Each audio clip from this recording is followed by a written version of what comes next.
IT sector అనేది చాలా కీలకమైన సెక్టర్. త్వరలోనే మీరు చూస్తారు కొంచెం మంచి అనౌన్స్మెంట్స్ కూడా ఆంధ్ర రాష్ట్రానికి రాబోతున్నాయి. గతంలో జరిగిన అలాట్మెంట్స్ మనంగానే చూస్తే ఈ కంపెనీస్ అన్ని కూడా majority of them or IT companies. మనం కూడా ఆలోచించేది ఏంటంటే పెద్ద ఎత్తున ఐటీ కంపెనీస్ ని ప్రోత్సహించాలి. వాళ్ళకి అనవసరం నిబంధనలు పెడితే వాళ్ళు ఇబ్బంది పడతారు. ఇప్పటికే అసలు ఐటీ సెక్టర్ లేదు, సెక్టర్ రాకుండా ముందరనే రెగ్యులేషన్ చేస్తే ఇబ్బంది పడతారనే ఆలోచనతో we are not here to enforce any regulation. వాళ్ళు మనం యాక్చువల్లీ ప్రోత్సహించాలి. అది నంబర్ 1. నంబర్ 2, మీరు అన్నట్టు కొన్ని కంపెనీస్ వచ్చేగల ఇప్పుడు డిఫరెంట్ టైప్స్ ఆఫ్ కంపెనీస్ ఉంటాయి.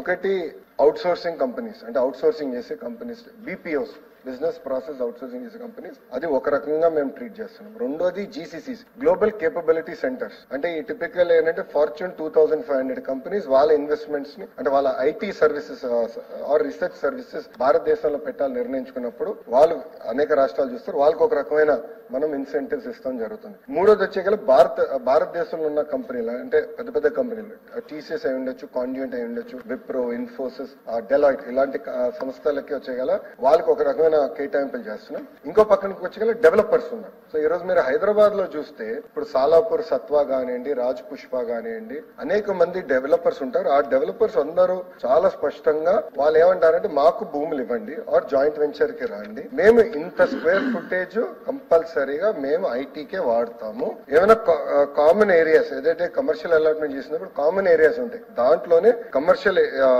యాక్టివిటీస్ చేసేదానికి అవకాశం ఉంటుంది. సో అట్లా ఒక్కొక్క దానికి ఒక్కొక్క ఫోకస్ గా మేము తీసుకుంటున్నాం. టాప్ 100 డెవలపర్స్ ఇండియాతో మాడుతున్నాం, టాప్ 100 ఐటీ కంపెనీస్ తో మాడుతున్నాం, టాప్ 100 బీపీఓ కంపెనీస్ తో మాడుతున్నాం, ఫార్చ్యూన్ 2500 కంపెనీస్ తో వాళ్ళు జీసీసీ తీసుకొచ్చేదానికి మాడుతున్నాం. అంతేకాకుండా జీసీసీకి వచ్చేగల అధ్యక్ష డైరెక్ట్ గా కంపెనీస్ కూడా డెవలప్ చేయరు. So there are companies, specific companies ఎవరైతే GCC capability centre X company కోసం వాళ్ళు తయారు చేసి వాళ్ళు తిరిగి ఆ కంపెనీకి అమ్ముతారు ఆ GCC. So X company GCC భారతదేశంలో పెట్టాలంటే నేరుగా మేము పెట్టేదానికి ఇబ్బంది ఉంటుంది, మాకు లోకల్ అర్థం అవ్వదు, లోకల్ ఎట్లా రిక్రూట్మెంట్ చేయాలి అన్ని అర్థం అవ్వదు. సో మీరు సెంటర్ తయారు చేయండి, తయారు చేసిన 2-3 సంవత్సరాల్లో మీ దగ్గర నుంచి సెంటర్ మేము టేక్ ఓవర్ చేస్తాం. It's commercial transaction. అది కూడా మేము ఎట్లా చేయాలనే దానిపైన కూడా మేము డిస్కస్ చేస్తున్నాం జీసీసీ ఇండస్ట్రీస్ తో. కాంప్రహెన్సివ్ గా తీసుకుంటాం జరుగుతుంది. కొన్ని సందర్భాల్లో మేము కొంత భాగం కమర్షియల్ యాక్టివిటీస్ కూడా అలౌ చేస్తున్నాం, అంటే అలాంటి డౌట్ లేదు. ఎందుకంటే it is an integrated activity. వాళ్ళకి ఫుడ్ కోర్ట్స్ ఉంటాయి, బేసిక్ రీటైలింగ్ యాక్టివిటీస్ ఉంటుంది. సో అవన్నీ కూడా మేము ఎనేబుల్ చేసేదానికి కొన్ని యాక్టివిటీస్ అయితే పర్మిట్ చేస్తాం జరుగుతుంది.